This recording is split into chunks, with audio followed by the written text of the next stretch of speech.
Hello po, ngayon po tuturo natin kung paano po mag-connect sa ating piso Wi-Fi, paano ang installation sa gamit ang ating 5V5 VLAN by Wi-Fi 5 software.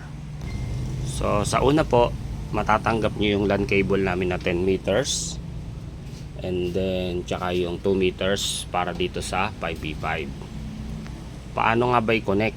So sa una, yung isa pong 2 meters dito po natin lalagay sa board, and then dito po sa LAN 1, ayun po, may label po siya na LAN 1. Meron din po siyang yan kung paano siya ikakabit. So yung pangalawa naman, ito dito papunta naman to sa LAN 4 ISP. Pag sinabing ISP, internet provider, internet service provider, yung mga Converge, PLDT, etc., Starlink, yan, yun po yun.